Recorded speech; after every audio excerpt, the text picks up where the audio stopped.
Assalamualaikum warahmatullahi wabarakatuh. Alhamdulillahilladzi arsala rasulahu bil huda wa dinil haqqi liyuthhirahu 'alad dini kullihi walau karihal musyrikun. Asyhadu an la ilaha illallah wahdahu la syarika lah wa anna Muhammadan abduhu wa rasuluh.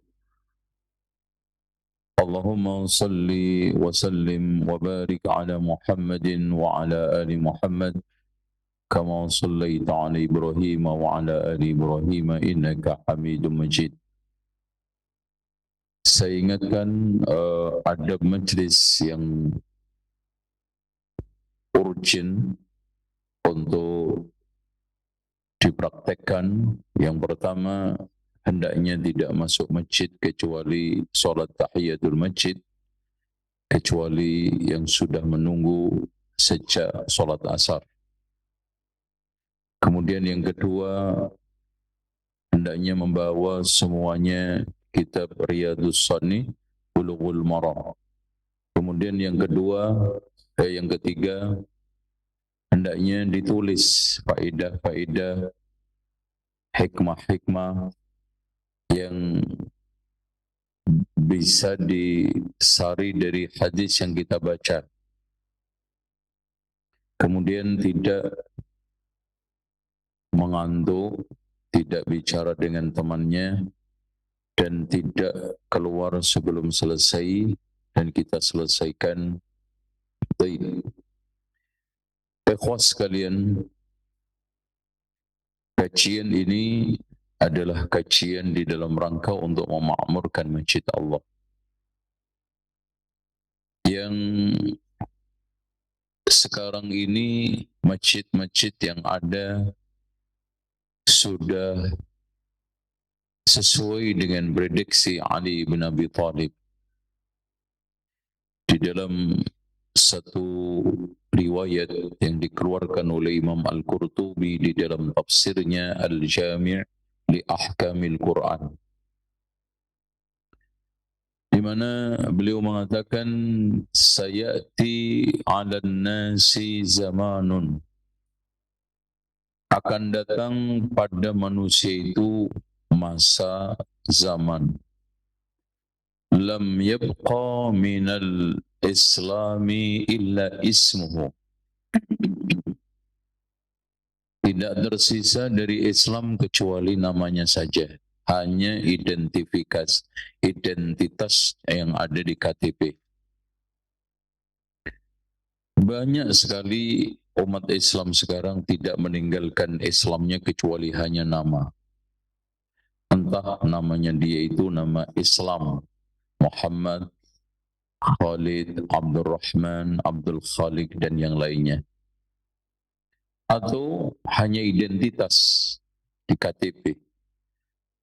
Tetapi setelah itu sama sekali tidak ada Islam. Walam yabqa minal Qur'ani illa rasmuhu, tidaklah tersisa dari Al-Quran kecuali tulisannya. Subhanallah.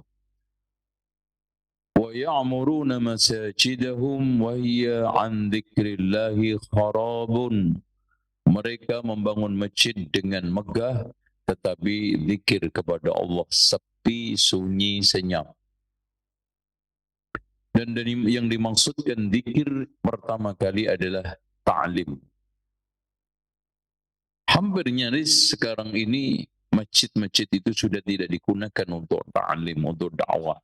Bahkan sebaliknya, sebagian masjid kalau digunakan untuk ta'lim, mereka itu gerah curiga. Bahkan mereka berprinsip mending gak ada kajian daripada kajian yang aneh-aneh. Ya. Nah, pada akhirnya kata Ali, wa syarru ahlil ardi ulama'uhum. Pada zaman itu nanti umat manusia paling buruk, paling busuk adalah ulamanya, tokoh agamanya. Kenapa? Wa minhum takhrujul fitnah wa ilaihim ta'ud.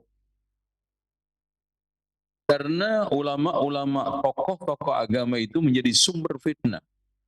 Berasal dari mereka fitnah dan kembali kepada mereka itu fitnah. Jadi tokoh agama itu sumber kekacauan. Tokoh agama itu sumber fitnah di zaman akhir. Nasallallahu alaihi. Bahkan yang mengikis Islam itu dari mulut-mulutnya tokoh agama itu dengan mengeluarkan fatwa tanpa dalil. Akhirnya apa? Yang benar hilang, yang eksis, yang sesat. Yang sunnah hilang, yang eksis adalah bid'ah. Nasallallahu alaihi. Baik.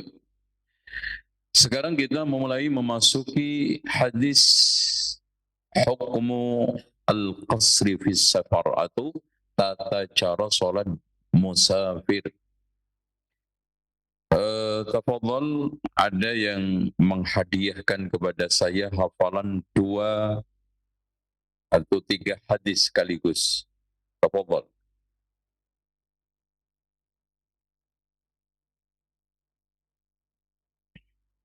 Masya Allah. Hari ini banyak yang sakit. Maksudnya sakit mulut. Akhirnya nggak bisa baca hadis. Taib. An Aisyah radhiyallahu anha qalat, awwalu ma furidat as-salatu rak'ataini fa uqirrat salatu safar wa utimmat salatul hadar, muttafaqun alaih. Dari Aisyah radhiyallahu anha berkata, yang pertama kali difardukan salat itu rakaatain, 2 rakaat. Kemudian ditetapkan untuk salat safar, terus kemudian disempurnakan untuk salat hadar, maksudnya muqim. Ini secara sepintas kita bisa pahami dari hadis ini bahwa asal muasal solat itu difardukan adalah 2, 2, 2, 2. Baik di dalam safar maupun di dalam mukim. Kecuali maghrib 3. Karena nanti riwayat yang ketiga. Li'an illal maghrib fa innaha witrun nahar. Sebagai witir siang. Baik. Walil Bukhari. Maksudnya lafaz yang diturunkan oleh Imam Al-Hafidh adalah Imam Al-Bukhari. Kenapa seperti ini? Karena Imam Al-Hafidh itu mencari lafaz teks hadis yang paling mudah untuk dihafal. Itu antum harus ketahui. Makanya kadang pakai Muslim, kadang pakai apa? Bukhari. Bahkan kadang-kadang tidak pakai Bukhari, tidak pakai Muslim, padahal asalnya itu ada di situ. Kenapa? Yang penting bagi Imam Al-Hafidh, akhirnya setelah dirangkai syawahid dan tawabi serta berbagai macam turuk hadis itu terangkat menjadi sahih, maka dipilih teks yang paling mudah dihafal meskipun dhaif.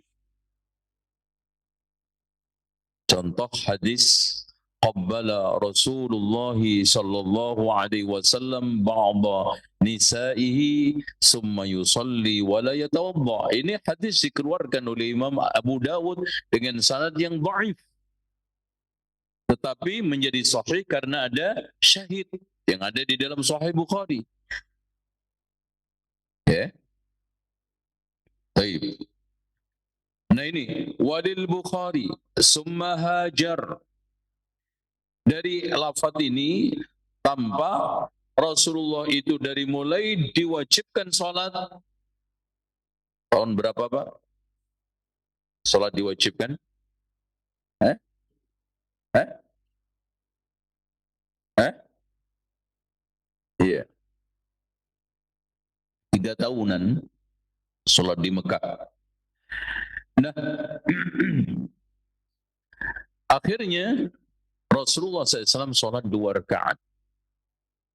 Makanya sejak diperintahkan dan itu melalui proses Isra Mi'raj. Dan Masya Allah, kenapa hampir seluruh syariat itu diturunkan oleh Allah, diperintahkan oleh Allah di bumi kecuali sholat. Dan bahkan langsung Allah berbicara kepada Nabi Muhammad. Tapi Rasulullah tidak melihatnya. Makanya ketika beliau ditanya, apakah engkau melihat Allah ketika Mi'raj? Beliau menjawab, nurun anna arah, cahaya bagaimana aku bisa melihatnya. Tapi bicara langsung. Hikmahnya, hendaknya setiap orang yang sholat itu menempatkan diri seperti Mi'raj, memutuskan seluruh hubungan dunia. Ya. Dan itu nggak mudah, apalagi sholat duhur. Makanya sholat duhur itu sholat yang paling banyak rakaatnya. Coba antum lihat, sebelum sholat fardu aja 4 rawatibnya. Setelahnya 4, 2 rawatib, 2-nya ghairu muakkadah. Kenapa? Karena duhur adalah waktul ghaflah, lalai. Makanya rata-rata waktu ghaflah itu diperpadat ibadahnya oleh Allah dan Rasulnya, oleh syariat.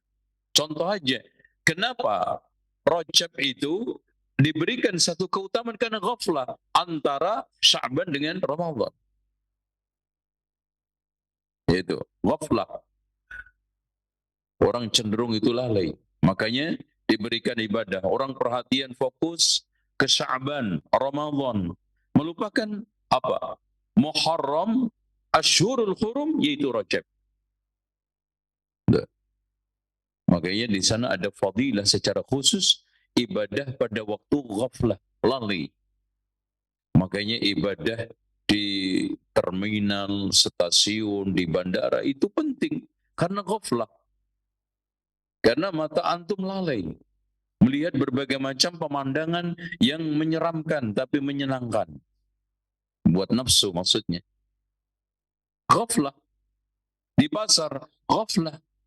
Makanya diutamakan sekali untuk banyak berzikir ketika di pasar.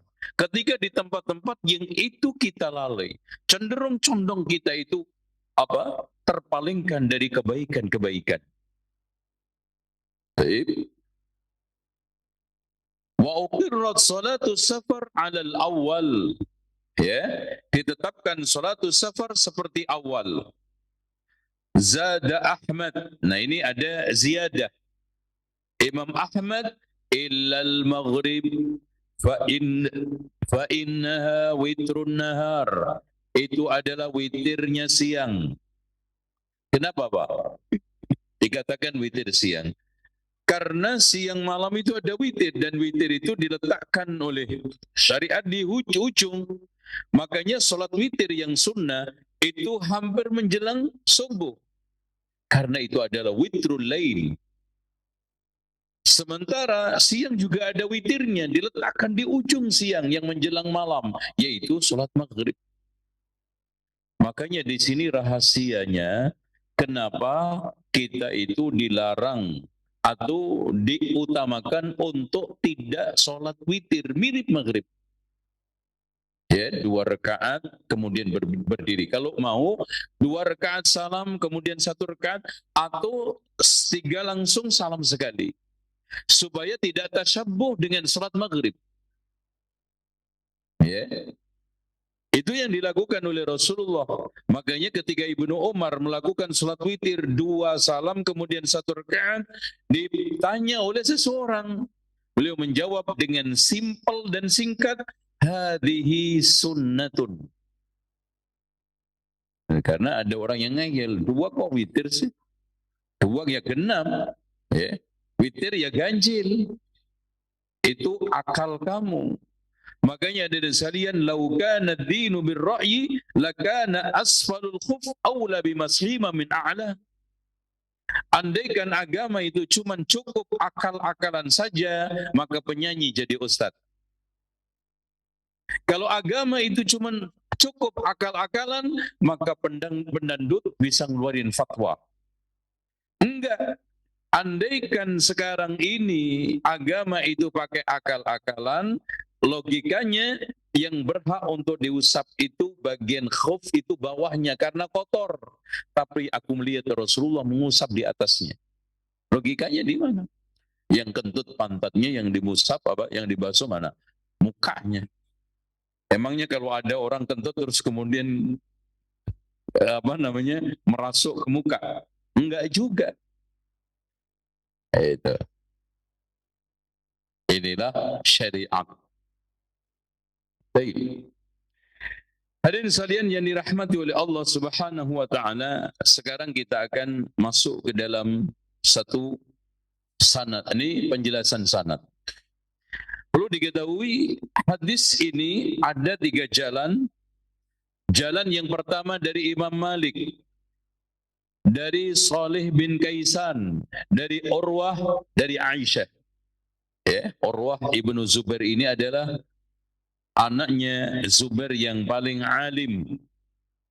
Kenapa? Karena dia tinggal bersama Aisyah. Hidup sering berhubungan dengan Aisyah, menimba ilmu dari Aisyah. Ya. Radhiyallahu anha. Kemudian jalan yang keduanya adalah dari Sufyan ibnu Uyainah, dari Zuhri, ya, dan semuanya dari Zuhri ya. Dari Zuhri, dari Urwah, dari Aisyah. Ya. Jalan yang ketiga dari Ma'mar, dari Zuhri, dari Urwah ibnu Zubair, dari Aisyah. Nah, di sini ikhwas sekalian, ziyadah yang telah dikeluarkan oleh Imam Ahmad ini bermasalah. Diperbincangkan oleh ulama. Kenapa? Karena riwayat yang dikeluarkan oleh Imam Ahmad itu dari Sya'bi yang tidak terbukti mendengar ini kepada Aisyah atau mendengar dari Aisyah. Ini permasalahannya. Kalau ketemu Sya'bi ini ketemu dengan para sahabat, sahabiyah di antaranya Ummu Salamah, di antara Aisyah.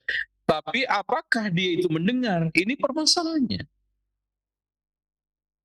Berarti kalau tidak terbukti adanya sima, al-luqyi faqat, hanya ketemu saja, maka hadis tersebut statusnya kalau itu sebagai seorang tabi'i mursal.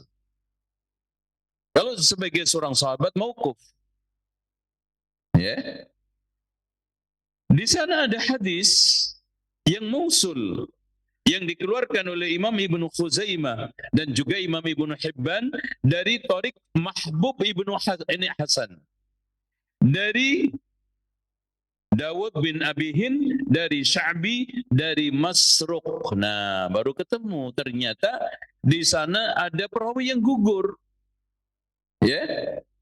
Dalam satu jalan di sana dari Sya'bi langsung Aisyah. Ternyata bermasalah. Karena Sya'bi tidak terbukti mendengar dari Aisyah. Ternyata di sana ada satu perawi yang gugur. Di dalam satu teks lain, jalan lain, ditemukan ternyata Masruq. Dan Masruq inilah yang terbukti mendengar dari Aisyah. Ya. Karena beliau dari mulai kecil sampai Aisyah meninggal dunia selalu bersama Aisyah. Belajar dengan Aisyah. Hanya kepada Aisyah. Dan dikatakan Masruq dari kalimat saraqa karena memang masa kecilnya dulu diculik, kemudian ketemu lagi. Makanya saking senangnya orang tuanya, anak ini diculik terus kemudian ketemu lagi, akhirnya diberi nama Masruq. Makanya Masruq ini bukan nama, gelar. Kayaknya nanti kalau ada anak antum hilang ketemu lagi, antum katakan apa? Gaib. Tapi jangan. Nanti di absen gurunya, kasihan. Mana gaib? Hadir. Mana hadir? Gaib. Gitu.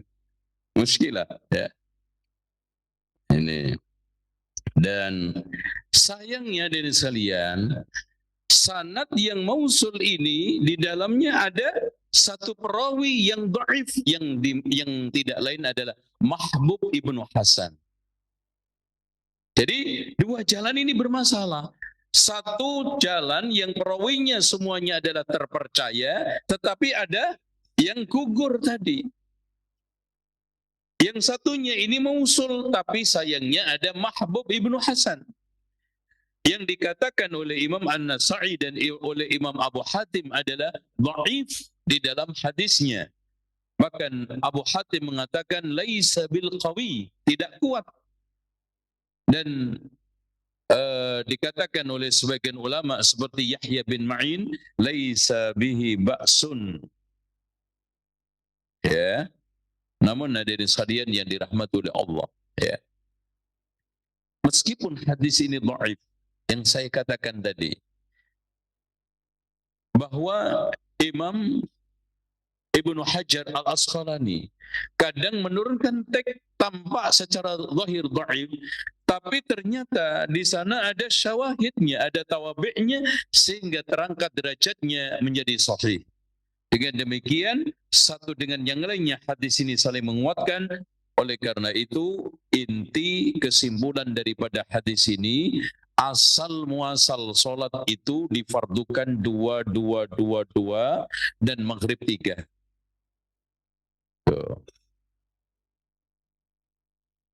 Dan bahkan teks furidat. Makanya nanti kita akan bahas perbedaan di antara para ulama mengatakan bahwa orang yang sedang safar itu wajib fardu untuk qasar. Itu. Bahkan ditakutkan tidak sah kalau tidak qasar. Makanya Syekh Muhammad ibn Shalih Al-Utsaimin walaupun awalnya dia memilih pendapat yang wajib, akhirnya menarik. Meskipun begitu, beliau tidak mengecualikan untuk tidak qasar kecuali ketika sholat dalam keadaan dia itu bersama imam yang mutim sempurna. Selain itu wajib ini harus qasar. Ya. Karena di sana ada awwalu ma furidat. Furidat itu artinya adalah awwalu ma wujib. Meskipun Imam Abu Hanifah membedakan antara fardu dengan wajib. Kalau fardu itu ketetapan wajib berdasarkan nas yang qat'i, kalau wajib berdasarkan ketetapan nas yang dhanni atau ijtihad ulama. Seperti beliau mengatakan bahwa sholat witir itu wajib, tidak fardu. Karena ketetapan wajibnya ini berdasarkan ijtihad. Beda dengan ketetapan sholat fardu yang 5 waktu. Qat'i, nas, di mana Rasulullah SAW menegaskan itu. Ya. Ini sudah ada yang mulai tertunduk-tunduk karena keberatan ilmu. Masya Allah. Oke. Saya tolerir karena tadi ngangkut kedelai 5 kintal. Dari sini, ikhwan, kita ambil kesimpulan perdebatan di antara para ulama tentang sholat di safar. Intinya, Allah Subhanahu wa ta'ala memberikan satu rahmat kepada hambanya. Dan ini tidak diberikan oleh agama lain kepada umatnya. Makanya betul kata Yahudi ketika tanya kepada Salman, wahai Salman, sungguh nabimu mengajari segala sesuatu sampai caranya cebok. Naam, ajal. Sesungguhnya beliau mengajari kita segala sesuatu. Beliau melarang kita untuk buang hajat menghadap kiblat membelakangnya dan istinja dengan tangan kanan. Ini semua adalah cara yang tidak atau sulit ditemukan di agama lain. Makanya orientalis non-muslim sendiri mengakui tidak ada nabi yang mengajari umatnya dari mulai caranya kencing sampai ngatur negara kecuali Muhammad. Tapi anehnya umat Islam meremehkan. Anehnya umat Islam tidak mau mempelajarinya. Maka betul Pak, saya datang ke negara-negara kafir, saya temukan Islam sedikit muslimnya. Saya datang ke negara-negara muslim, saya temukan banyak muslimnya, sedikit Islamnya. Bahkan negara-negara non-muslim barat makin hari makin banyak yang masuk Islam, dan negara-negara muslim makin hari makin banyak yang ateis. Itu ditegaskan oleh para cendekiawan. Dan sekarang fakta, mudah sekali di negara kaum muslimin murtad, mudah sekali mereka itu mengingkari Allah, mengingkari Rasulnya, mudah sekali mereka itu melecehkan agama, mudah sekali mereka melakukan istihza, pengolok-olokan terhadap simbol-simbol din, sampai pada suatu yang sangat sakral sekalipun dilecehkan. Coba bayangkan Pak, tidak ada suatu yang sakral di atas sakral adalah Quran. Ada yang nyeletuk Quran itu perlu diamandemen. Kayak undang-undang dasar aja diamandemen. Kan itu sudah minimal desakralisasi, menghilangkan kesakralan Al-Quran sehingga bisa dirubah siapapun, termasuk manusia-manusia akhir zaman. Karena mereka sudah tidak mau menghormati isinya, mengamalkan isinya, dan mengimani daripada isinya. Makanya mudah melecehkan. Itulah pembenaran terhadap apa yang dikatakan Ali bin Abi Thalib, akan datang satu zaman tidaklah tersisa dari Al-Quran kecuali tulisannya. Sehingga fungsinya antum lihat di Indonesia kan, fungsi Al-Quran tinggal 5. Satu digunakan untuk musabaqah tilawatul Quran. Itu pun Pak, penilaiannya didasarkan 70 itu lagunya, persen. Sisanya itu tajwid, makhraj, adab. Makanya persis seperti nyanyian. Kemudian yang kedua, untuk cari ilmu kebal, untuk pelet, itu yang terjadi. Pengen naik bus nggak bayar, baca waj'alna min baini aydihim saddan. Pengen supaya menaklukkan perempuan, baca itqana Yusufil, sampai akhirnya li sajidin ya sajid, baca 75 kali nggak napas. Ya. Supaya dagangan laris, baca surat Al-Waqiah di tokonya. Ini yang terjadi. Minimal buat untuk ini mushaf dicari itu, kalau mau ada walimahan, mau ada kondangan, diletakkan mushafnya di tempat apa? Kotak kondangan, supaya apa? Nggak dicolong doyul. Di bawahnya nanti kasih ember ada lelenya, katanya doyulnya main-main lele. Emang pun aneh teh. Kayak tahu aja loh itu doyul senyangan lele. Emang nggak mau cair? Itu semuanya. Kalau enggak untuk mengirim kematian saja. Dan itu pun tinggal diciutkan Al-Fatihah. Enggak ada satupun jamaah tahlilan waslamatan sekali-kali mengirimkan ila hadratin Nabil Mustafa Muhammad SAW Al-Baqarah. Keren, Masya Allah.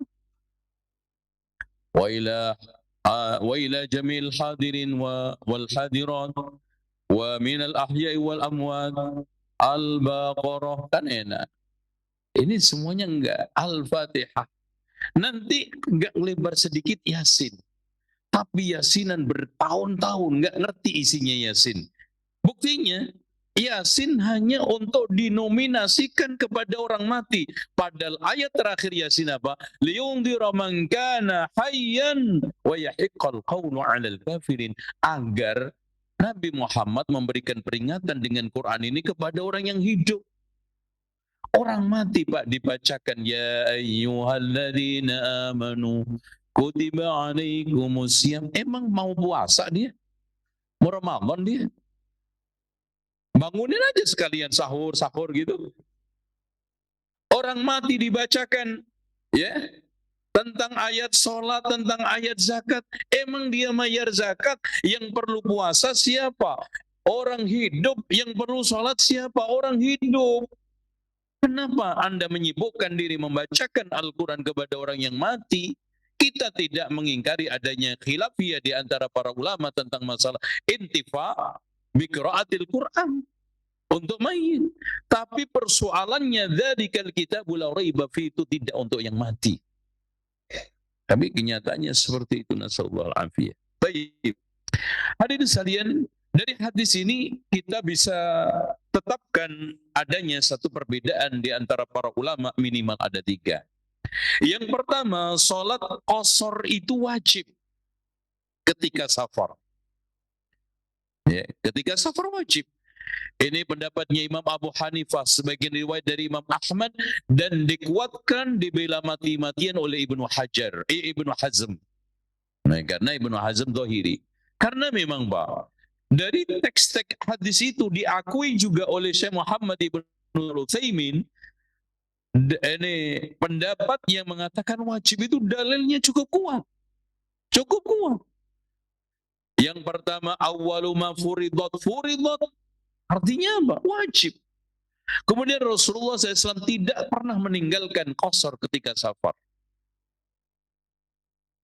Seandainya bukan karena pengamalan dua sahabat, maka yang berpendapat wajib ini tidak ada yang bisa membantah.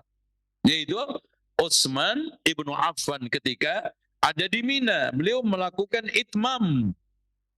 Aisyah juga begitu. Meskipun perawi hadis ini, beliau pernah juga itmam ketika safar.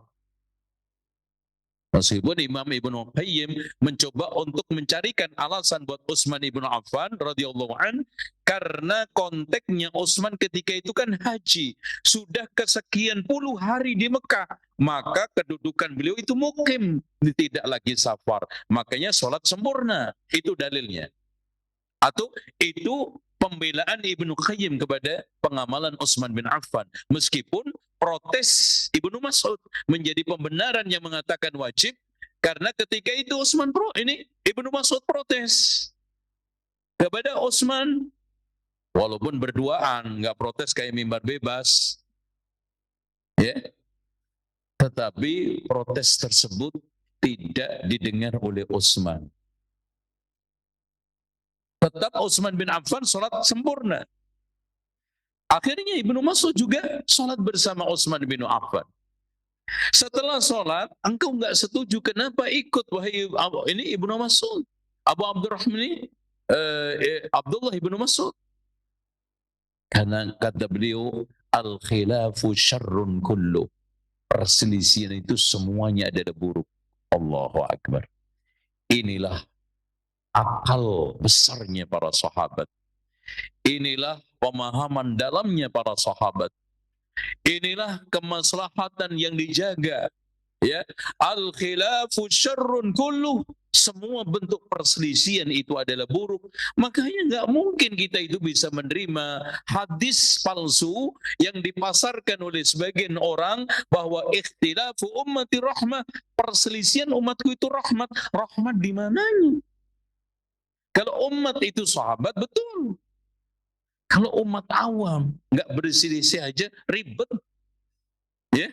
Apalagi mereka itu berbeda, Pak. Mereka, Pak, bersatu aja itu ribet. Seandainya mereka bersatu itu hanya zahir saja seperti persatuan angkot, bukan mendalam. Makanya ada keinginan sebagian kelompok ingin merangkul semua kelompok. Oke, itu persatuan secara organisatoris. Tapi persatuan secara iman, secara manhaj, secara akidah didapat? Nggak mungkin. Makanya yang kita tegaskan, iman nggak ngumpul, yang penting iman. Apa iman nggak iman, yang penting ngumpul. Makan nggak makan, yang penting ngumpul. Atau ngumpul nggak ngumpul, yang penting makan. Makan, iman. Makanya ngumpul nggak ngumpul, yang penting iman dulu. Makanya Allah tegaskan, innamal mu'minuna ikhwatun. Pendapat yang kedua yang mengatakan bahwa sholat qasar pada saat safar itu mustahab, dan menurut Imam Ibnu Taimiyah makruh untuk ditinggalkan. Coba, meskipun mustahab, kata Imam Ibnu Taimiyah memberi catatan makruh untuk ditinggalkan. Makanya tadi Ibnu Utsaimin menegaskan tidak disarankan orang meninggalkan qasar ketika safar kecuali satu, saat sholat bersama imam yang mutim sempurna. Selain itu antum wajib ini sebaiknya qasar. Ini pendapat jumhurul ulama. Pendapat Imam Malik, Imam Ahmad, sebagian riwayat Imam Syafi'i, mustahab. Dan yang ketiga, mukhayyar, dia boleh memilih untuk qasar dan juga untuk itmam. Wallahu a'lam bishawab ya ikhwan. Ya, dari berbagai macam dalil dan juga ucapan Ibnu Abbas di mana beliau mengatakan faradallahu as-shala ala lisani nabiyyikum sallallahu alaihi wasallam. Allah memfardukan salat melalui lisan nabi kalian fil hadar arba'a. 4, wa fis safari raka'atain, di safar 2 rakaat, wa fil khaufi raka'atan, dan ketika salat khauf itu 1 rakaat. Jadi kalau sholat khauf itu cukup 1 rakaat. Jadi kan aslinya sholat itu 2-2-2.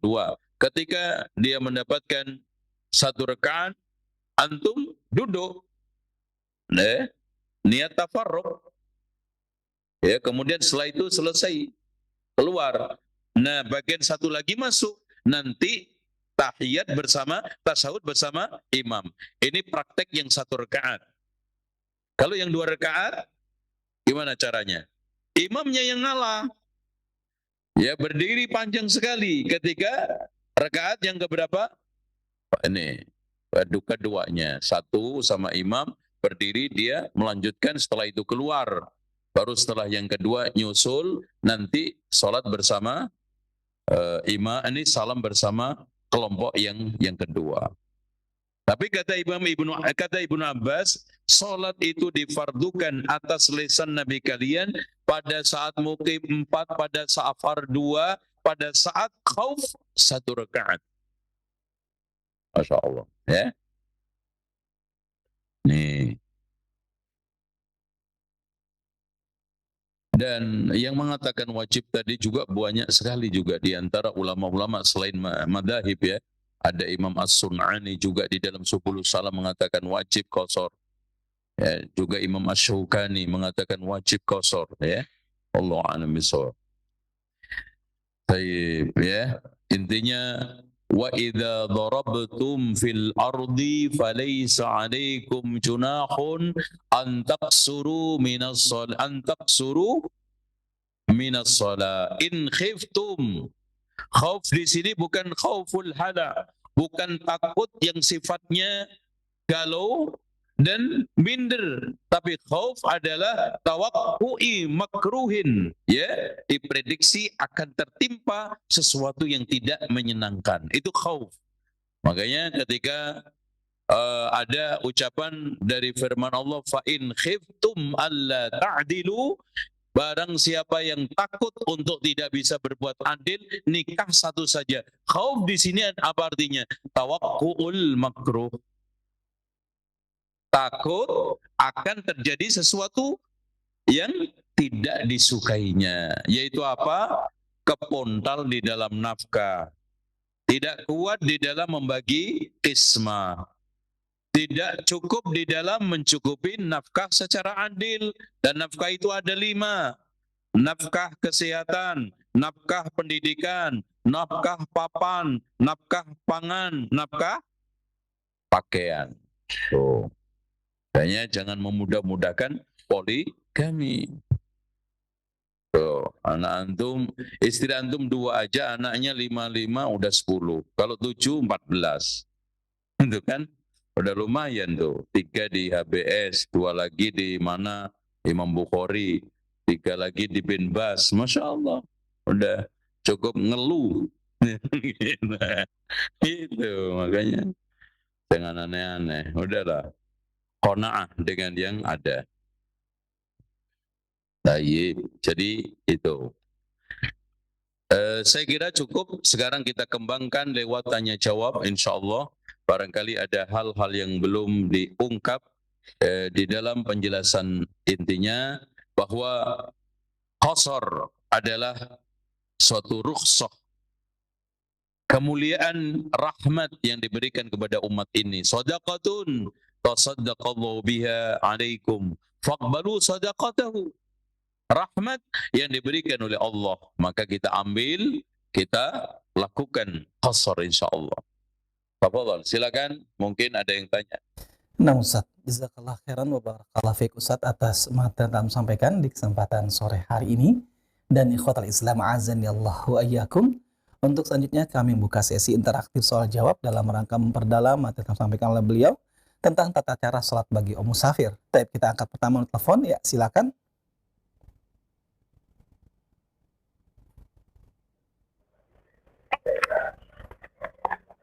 Ya, silakan. Assalamualaikum. Waalaikumsalam warahmatullahi wabarakatuh. Dengan siapa, Umu? Nama saya Fitria dari Bogor, Pak Ustadz. Ya, silakan Fitri. Saya mau nanya, ini di luar tema boleh ya? Iya. Nah, gini Pak Ustadz, kan orang tua saya kan sebelum meninggal kan amanah aja lupa sholat 5 waktu, puasa sunnah yang lainnya, tahajud segala ya. Terus apakah nanti saya sama orang tua saya bertemu di surga Pak Ustadz? Itu aja dari saya. Assalamualaikum. Baik, waalaikumsalam warahmatullahi wabarakatuh. Kami ulang kembali pertanyaan beliau dari seorang penanya di Bogor dengan Ukhti Fitri. Beliau bertanya, beliau pernah diamanahkan oleh orang tuanya sebelum meninggal, Ustadz, agar tidak meninggalkan sholat dan sholat tahajud. Pertanyaan adalah, apakah nanti beliau akan bertemu dengan orang tuanya di surga, Ustadz? Silakan, Ustadz. Menegaskan jannatu adnin yadkhulunaha wa man salaha min abaihim wa azwajihim wa dhurriyyatihim. Surga Aden nanti akan dimasuki oleh orang-orang siapa? Jannatu adnin yadkhulunaha wa man salah. Orang soleh. Makanya kalau nikah itu yang soleh. Makanya fankihu ma qabalakum. Thayyib itu bukan hanya sekedar mukanya. Thayyib bukan hanya sekedar keduniaannya. Thayyib innallaha thayyibun la yaqbalu illa thayyiba dalam masalah syar'inya. Fankihu ma thaba. Kalau sekarang jodoh istri itu cari yang thayyib, otomatis laki tersebut thayyib. Nggak mungkin ada orang yang jelek nyari yang thayyib. Nggak mungkin. Itu konslet. Rata-rata at-thayyibatu lit-thayyibin wal khabithatu lil khabisin. Walaupun maksudnya kalimat yang jelek itu untuk yang jelek juga. Maksudnya kalimat-kalimat yang jelek itu hanya meluncur dari mulut orang yang punya kepribadian jelek. Wa thayyibat, kalimat-kalimat yang bagus itu hanya muncul dari orang-orang yang punya pribadi yang bagus. Karena apa? Karena lisan ini adalah apa? Duta besarnya hati. Lisan itu apa? Duta besarnya hati. Kalau duta besar ini mewakili seluruh negara, apa yang diomongkan duta besar itu adalah isi negara itu, maka lisan ini sebetulnya walaupun tidak mewakili seluruhnya, orang itu bisa dibaca lewat kalimat-kalimat yang meluncur dari mulutnya. Senang, cinta, benci, condong. Itu bisa dilihat. Oh, ya.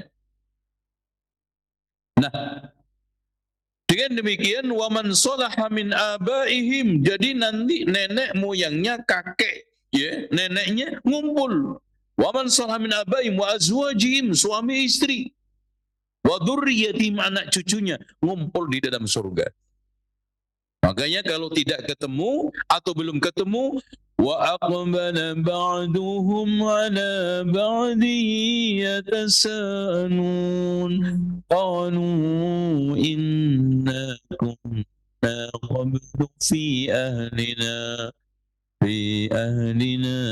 musyfiqin wa aqbala ba'duhum ala ba'din yatasaalunanya.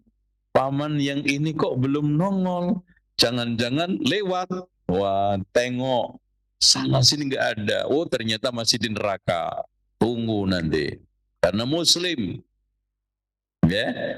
Insya Allah seperti itu. Intinya Allah akan menghimpun seluruh keluarga di surga Aden dengan syarat waman sholaha, amal solehnya setingkat. Wallahu a'lam. Barakallahu fiik Ustadz atas jawaban yang telah Antum sampaikan. Satu pertanyaan kita angkat melalui pesan singkat chat WA Ustadz. Ustadz mau bertanya, kalau Ana safar keluar kota bermukim selama 2-3 hari, apakah selama Ana di tempat itu bolehkah menjama dan mengqasar sholat, Ustadz? Kemudian yang kedua, beliau bertanya, sholat sunnah rawatib setelah sholat Jumat itu berapa rakaat, Ustadz? Jazakallahu khairan atas tauziahnya, Ustadz. Silakan, Ustadz. Ada riwayat dari Anas bin Malik yang diriwayatkan dari Al Hasanul Basri. Beliau pernah pergi bersama beliau di Naisabur, itu qasar sampai 2 tahun. Qasar sampai 2 tahun. Dan ini diriwayatkan oleh Imam At-Tabrani di dalam Al-Mu'jamul Kabir. Ya. Dan juga yang lainnya. Oleh karena itu, intinya di sini adalah kemaslahatan. Intinya adalah hakikat safar itu masih ada enggak. Tapi kalau dia sekarang sudah tinggal di Jepang umpamanya, rumah udah ditemukan, kerja sudah permanen, istri bahkan yang baru sudah ada yang di Jepang.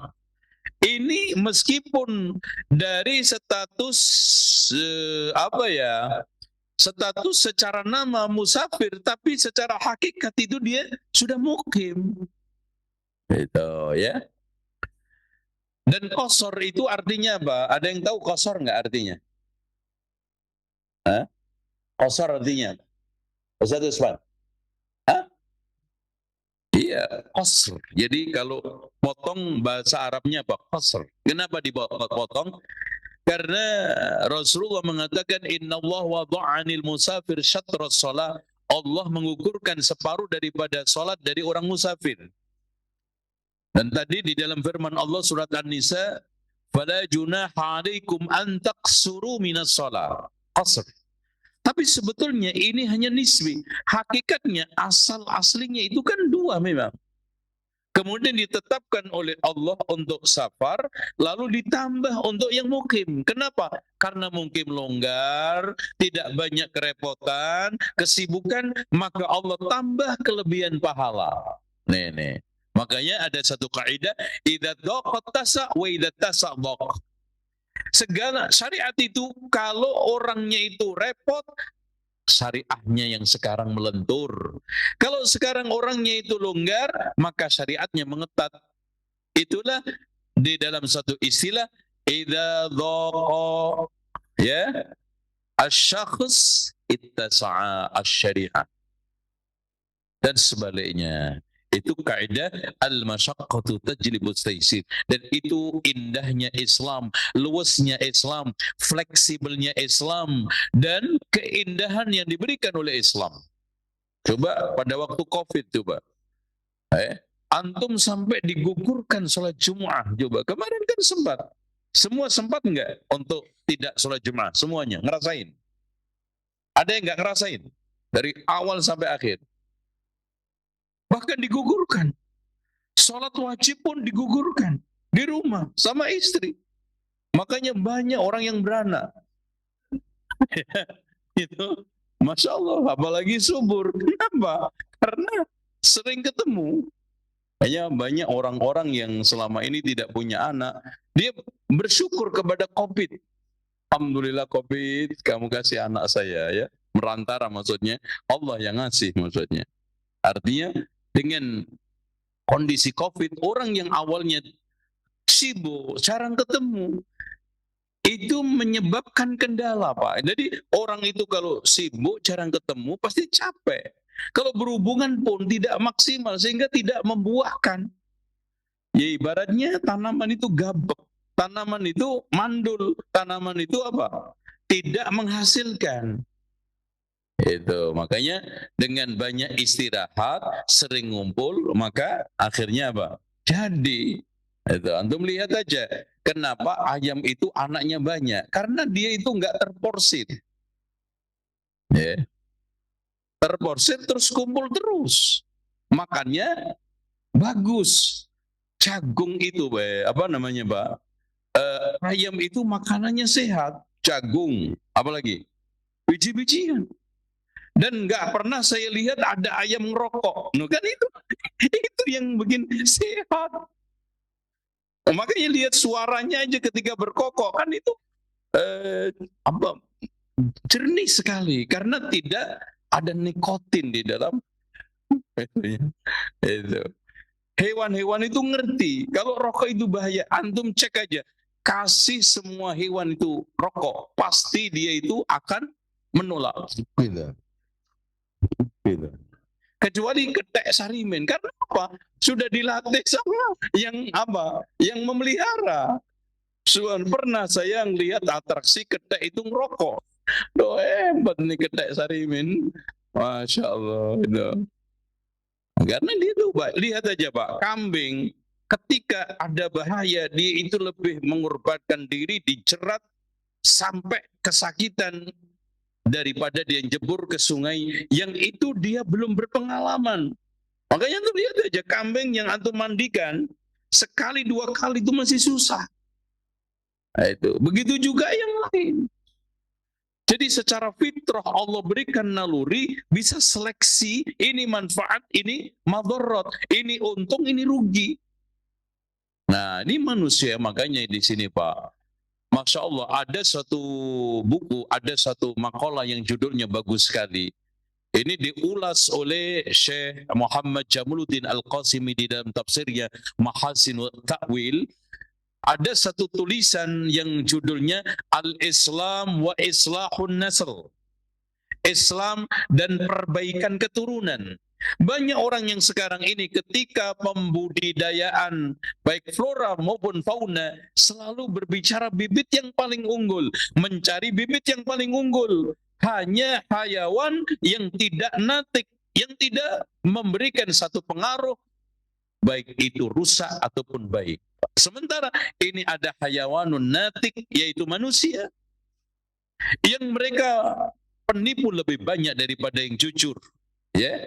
Mereka yang sekarang culas itu lebih banyak, malas lebih banyak daripada yang semangat dan yang jujur. Kenapa ini tidak mencari bibit yang paling unggul? Dan pembibitan unggul itu hanya dengan 2 cara, menikah dengan fankihu ma taba lakum minan nisa'i masna wa sulasa wa ruba'. Makanya di sini Islam melakukan 2 cara. Satu di dalam rangka untuk pembibitan, pembenihan, pembudidayaan supaya keluar unggul, dilarang menikah dengan yang tidak unggul, non-muslim. Karena itu bibit-bibit yang enggak unggul. Bahkan kalau memang menemukan bibit unggul, mending dipoligami. Kan gitu. Makanya daripada nikah enggak poligami tapi yang nikahin kafir fasik, mana dipilih? Ini soleh bagus sementara poligami, mana yang dipilih? Ya antum nggak perlu jawab kan, lagi ya, kalau antum jawab salah ya. Lo ibu-ibu yang di luaran sana yang jawab. Baik, intinya seperti itu ya. Wallahu a'lam bishawab. Jazakallah khairan wa barakallahu fikum atas jawaban yang antum sampaikan dari pertanyaan terakhir kita di kesempatan sore hari ini. Sebelum kita akhiri perjumpaan yang penuh dengan faedah ini Ustaz, kami persilakan untuk menyampaikan ikhtitam Ustaz. Silakan Ustaz. Bahwa alhamdulillah pada kesempatan ini kita bisa merangkai 3 hadis dalam satu tema tentang tata cara sholat musafir, di mana aslinya adalah qasar. Tentang masalah hukum qasar bagi musafir, para ulama berbeda pendapat menjadi 3. Ada yang mengatakan wajib, ada yang mengatakan sunnah, makruh untuk ditinggalkan, ada yang mengatakan mukhayyar, bisa memilih qasar dan memilih itmam. Tapi dari sisi dalil-dalilnya pendapat yang mengatakan wajib itu lebih kuat. Oleh karena itu hendaknya orang yang sedang safar tidak meninggalkan qasar kecuali 1, kata Syekh Muhammad Ibnu Shalih Al-Utsaimin, yaitu ketika sholat berjamaah bersama imam yang mutim, yang menyempurnakan sholatnya. Wallahu a'lam bishawab. Subhanakallahumma wa bihamdika asyhadu an la ilaha illa anta astaghfiruka wa atubu ilaik. Wa sallallahu ala Muhammadin wa ala ali Muhammad walhamdulillahi rabbil alamin. Wassalamualaikum warahmatullahi wabarakatuh.